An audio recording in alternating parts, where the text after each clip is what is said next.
Welcome to part 2 of the Vistabule Teardrop Trailer Factory Tour. Let's follow Steve as he takes us around the factory. And remember, if you haven't seen part 1, go back and watch it because this is the extension, part 2, and this is where the assembly and the finishing of the Vistabule trailers get done. Come with me and let's walk through the factory floor.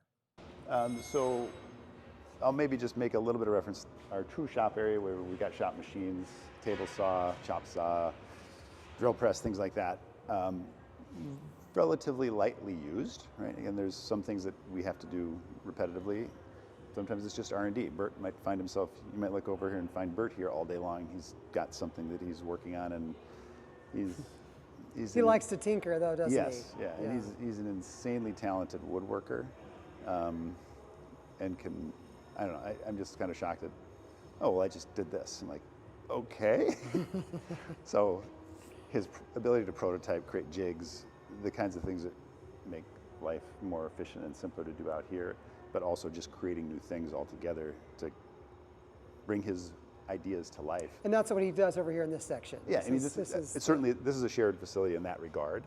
Like I said, there are things that we do over here repetitively. We've got, there's aluminum extrusions that are all stored down below this table here, and there's the trim that you see around the edges of the trailer. And so we're bending things, we're drilling things to get them all prepped again, ready to just pop on. We're building the hatch, which, if you are familiar with the design of the hatch, skin, it's got some edge trim around it, and that's those done details. over here. I see a couple of hatches sitting over here. Yeah, so these are in flight. Doors are built over there. So again, we're taking a wood door panel that's finished, and we're putting a skin on it. We're doing edge trim on it. We're getting it geared up with all the hardware that it needs, hinges, handles, latches, those kinds of things. So that's all, again, part of this sub-assembly or prep area as we refer to it. Some insulation up here, there's mattresses up here.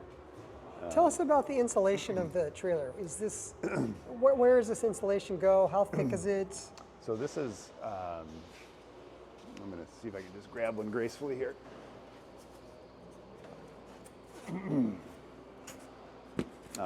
This is just pink insulation, that's your rigid insulation. We actually do some kerf cutting so that we give flexibility to it. Oh, interesting. This is going in the ceiling. Okay. And also in the nose. The rest of the trailer the design of it is panel thickness that there's not cavity in those panels. So if you think of the hatch, right? There's not room for insulation in that hatch the way it's designed. The side panels they're 3/4 inch. It's a very robust wood product. It's not insulated specifically. The top side is certainly a very important surface to be insulated when it comes to heat gain, in particular. Because is that where you're losing most of your heat up top? Well, heat gain, right? Heat gain. It's going to keep some of that away. In the cooler temps, it's giving you protection. Hot air's rising and going up out of the top. It's going to hold in, and it's also going to keep the cold out. There are products out there that are designed to be like go camp all winter. That's not really what the Vistabule is. It would be something that can take you very comfortably into the shoulder seasons. There are people that absolutely do take it out in the winter. That'd be me. Sleeping bag and just turn on the heater. Yeah, there's people that if they're at a plug-in site and again things are available to them, they use like heating pads. You've got the option of a propane heater inside. It's wonderful. You have some practical limits when it comes to condensation, I would say, right? So we have an owner that effectively live in it, and they've gone through Minnesota winters multiple times. And the biggest dance is when you have very long, extended, deep cold spells. You get condensation. You don't have the ventilation capabilities like a vehicle does, where it's defrosting your window, and so those are that's where I'd say the practical limitations of deep cold, extended periods of time. Yeah. It's just the reality of the amount of moisture comes off your body. Any type of vehicle like this, yes. And it's even a problem in the house sometimes in the wintertime. I would think you've kind of ventured into the van side. Any place where you're going to be sleeping inside, you've got to deal with a lot of that excess moisture that comes You know, off your speaking of the sleeping van, body. I guess you're not in the trailer to hear it as it goes down the road, which is why you'd put insulation in a van. I absolutely hated the noise in the van, not Sure. just road noise, but Yeah. things jiggling around and moving while you're driving. Sure. So unpeaceful, Yeah. so disturbing. I can imagine. I don't know if the vestibule makes any noise when it's going down the road because I've never been back there when it's driving, but I don't. It doesn't bother me because I'm not back there, and I Right. do not want to hear that noise. That's horrible experience. I've never ridden back there, no seatbelts in there, so So you don't know either. no.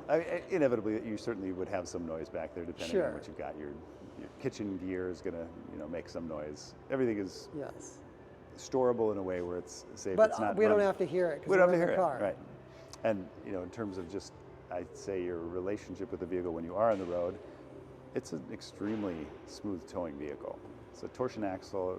That basically means you've got independent suspension. Again, just the design in terms of how things come together and what the weight of the trailer, along with the axle, the connection to the vehicle. It's a very, very smooth towing vehicle. A lot of people talk about it's like you kind of forget it's there if you're not looking and seeing it there. I totally agree with that. Right. Yes. Especially if you're managing, if you've got electric brakes, Yeah. that's just a neutralizer. If you're driving around the mountains, so you know what a trailer probably can feel like if you don't have brakes. Yes. It's kind of pushing. You can deal with it, but it's uncomfortable. You put electric brakes on it, you're safer in an emergency stopping situation, and certainly you're more comfortable if you're dealing with kind of hills and steep inclines with braking required on hairpins or whatever it would be. No, if you have enough power in your vehicle, other than that, you don't know that thing's back there. Yeah.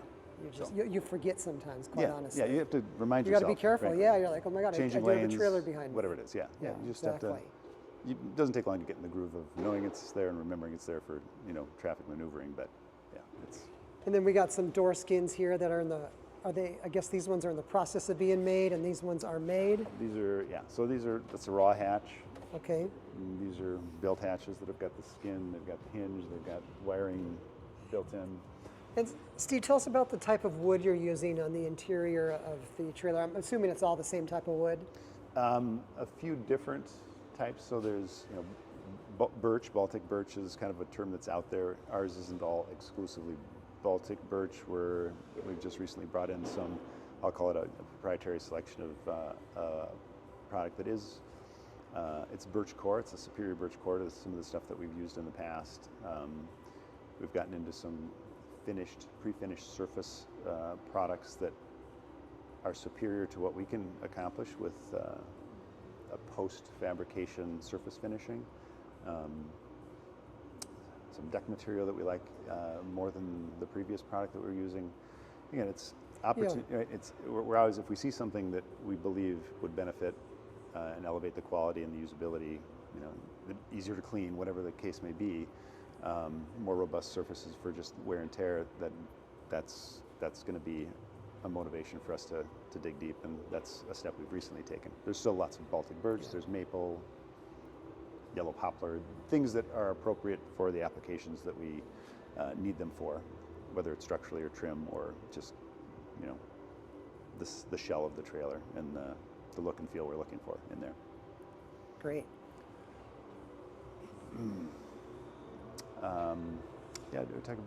Back here is an area where we actually build the hatch, so the shell of the hatch exists, but we're applying skin, trim, hardware, wiring, so forth.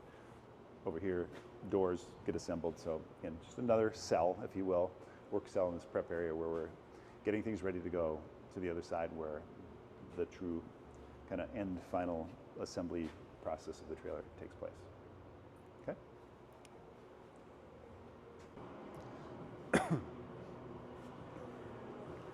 So we're crossing over the threshold from prep into assembly. It's almost like we're entering a new area, aren't we? Yeah. So, first thing you're kind of seeing in front of us are things that have been prepped and are kind of put in a cart. They're mobile. They're going to go to where the assembly is going to happen. What do you use the lift for here? The lift, sometimes it's repair-related stuff. If somebody Okay. comes in or they're retrofitting something, it gives us access to the underside in a graceful way. But mostly what it has to do with is some of the finish work that we're doing underneath, some sealing work, and allows you to get up underneath there and do just what you need gives to us, do. gives us pretty good access to the underside of the trailer. We used to do it in a much more painful way. So. And so these skins are here. I'm assuming they're prepped, ready to go on a trailer. Yeah. So side skins, top skins. So these are literally going to get laid on top of these trailers that were just barn raised. So barn raising is just basically we've gotten vertical. We've got sort of the frame of the trailer. And you call that barn raising, okay? Step a little bit further this way. Again, more parts that have, wood parts that are prepped and ready to go. Trim wherever they're going to go. Top, you see a ceiling panel there.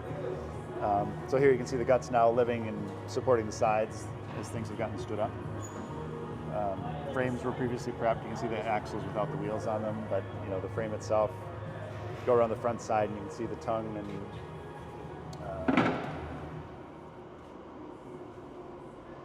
tongue jack is on there. Wiring, got your 7-wire plug. That's already been installed. Propane lines have been pulled. The tank will pop in there and get hooked up with the regulator. You can see kind of a little bit further along on that next one over there with the propane pigtail regulator in place. So, Steve, tell us about this jack. This is, I think, made by an Australian company. it is. So Jason was telling me whatever you do, everything's backwards on it. But the toilets flush the other way. Yes. Yes. It seems very well built. I'm sure there's a reason why you went to it. It does a lot, I noticed. This honestly is a customer-driven change that came through. So there was, I don't know if I'll have this story entirely straight, but a customer had found and adapted this Ratchet Jack to their trailer, and they were struggling with not a major issue, but it was kind of critical for them. Just they had a small incline, I think, if I remember it right. Mm-hmm. They had to get over a hump to get into the garage every time, and you can push this on a flat surface with no problem. Even in a campground with packed surfaces, hard gravel surface, you're fine. Pushing it up a hill by yourself is a different story, right? So this gives the ability, I'm not going to get into the mechanism of it, but you have the ability to kind of do a one-way ratcheting mechanism that you're using to just step your way, turn the wheel a little bit at a time, and march your way over a critical hump. I saw that. The thing's actually amazing. So there's a bar that goes down into here. Yeah.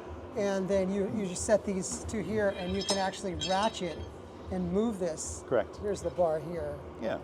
So it's goes into here. You got to pull that pin at the bottom, and you can ratchet this and actually pull it up and move it in a certain direction. Yeah, and you steer it with that. So it's a different handle comes off too. Yep. Pull that. It's a magnetic handle. So you can put it somewhere. I mean, I thought it was pretty cool actually. It is cool. I mean, it's complicated in the context of what a tongue jack has historically been. So, people got to understand how to use it. They got to tract it in the right way. And you can steer with this too, right? Yep. So that really helps you maneuver where you want to go.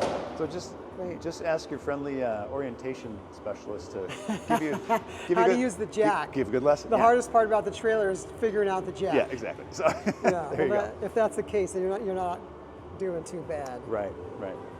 So it's just different behavior. You're probably used to the tongue jacks. They have a little bit of an offset wheel, and they kind of the gimbal they spin around. Exactly.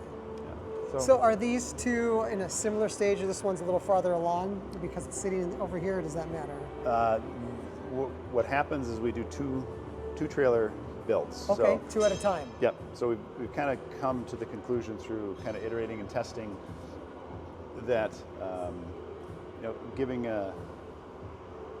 applying a crew to the build, you can't put too many people at the same time on a smaller form factor like this. So we've kind of just reconciled with. There's some efficiencies doing 2 at a time. Yes. I mean, so let's just call it. Okay. We concluded that for now, anyway, it's a sweet spot for us with the amount of work and all the things we have to do to a trailer to do the assembly work. Doing 2, you're right next to each other. So somebody who's going to boom, boom, they're going to do 2 of one thing versus 1 is a pretty good place to be. Then the number of people on any given day changes a bit, but it still ends up being a reasonable. Still plenty of variety, right? You're not doing the same thing over and over again, but an efficient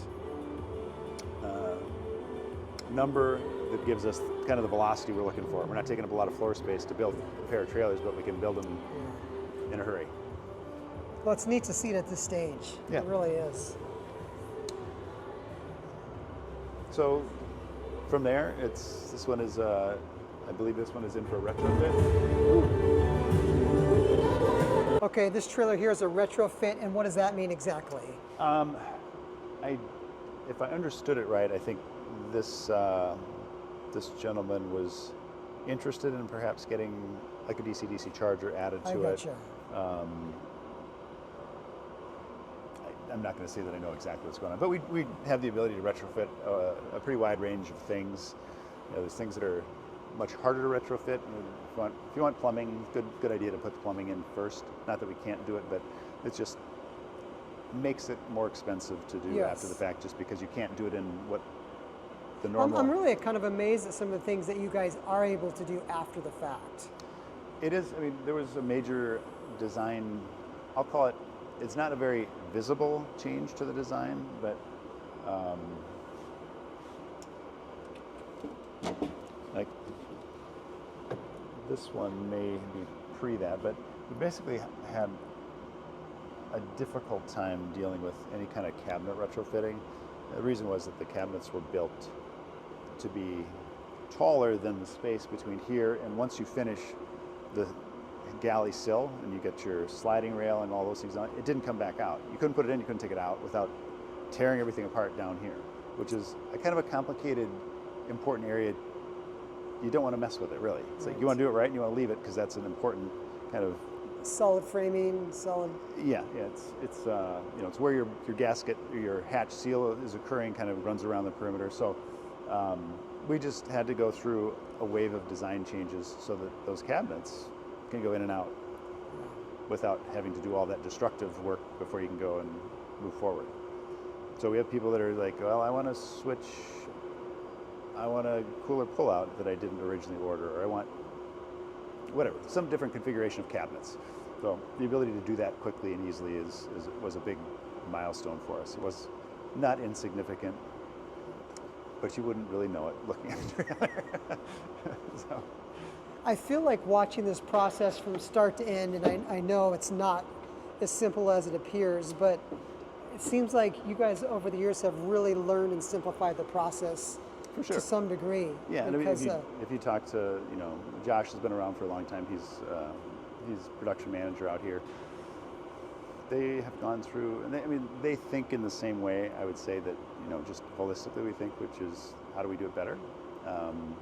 Sometimes it's as simple as like, hey, Bert, can you modify this cart to do this for me? You know, I need to be more efficient or graceful or whatever I need. I'm trying to carry something that doesn't easily travel on a cart, or we have specialty carts for moving hatches around, those kinds of things. So these guys are, from a process assembly perspective, are always thinking about, you know, how do we do it better? Yeah. Now here we have the Day Tripper, and we're gonna talk about this trailer in another video, but this is a new product of yours. This one's still in the process of being built, it looks like.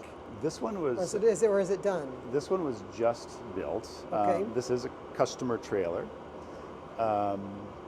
So essentially done. And, you know, not unusual for us to be making changes. This one, you know, we're early on in the development of this and just kind of reaching an initial finish line of, you know, here's what the Day Tripper is. So this is a new fender form factor that is showing up on this trailer that we like. It's one of the things was we're offering a smaller wheel. It's like one of the things about the Day Tripper is we're trying to keep it simpler, also looking for a cost/price point, right, that can make it even more compelling for people to get into the Vistabule family. And certain things just didn't play nice together. The standard Vistabule fender didn't play nice with a smaller wheel. So. Still a great looking trailer from at least the outside. It's beautiful. Yeah. So it's, you know, the Tripper, I guess, is our customers will probably help us say this better than maybe we can, because we haven't had a lot of chance to be out in it. But, you know, if you like all of your camping gear, you've got a cooktop, you've got all the things that you use for your your kitchen, for example, that you want to keep using. I mean, the Vistabule, we're fans of cooking outside, obviously, it's part of the deal. But if you don't want to have all that built and all the cost of that into a Vistabule, and you want to just use your gear, use it, right? Yeah. If you want to just get the heck out of a tent, and a wet weekend is a rough trip sometimes, packing everything up when it's raining, you don't have to deal with that. So you got a safe hard shell. You can go into bear country if you want. You got a hard shell trailer. But keeping it simple, right? That's great. Yeah. Well, I feel like we're at the end of the manufacturing process. Is that right? Yeah, but there's a lot going on over there. We're not going to get into. Lily and her gang, who you that's are, right. you're familiar not with. the manufacturing process. If you've interacted with us before, they do a wonderful job. Keep everybody smiling, happy, taken care of. Turn sad stories into happy stories.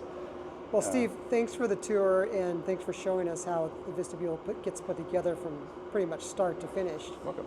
And if you guys have any questions, please leave it in the comments below. If you like this video, please hit subscribe and like it, because that does help tremendously with the YouTube algorithm. Thanks so much for watching. Steve, thanks again, and we'll see ya. Welcome back to the Vistabule family. Thank you.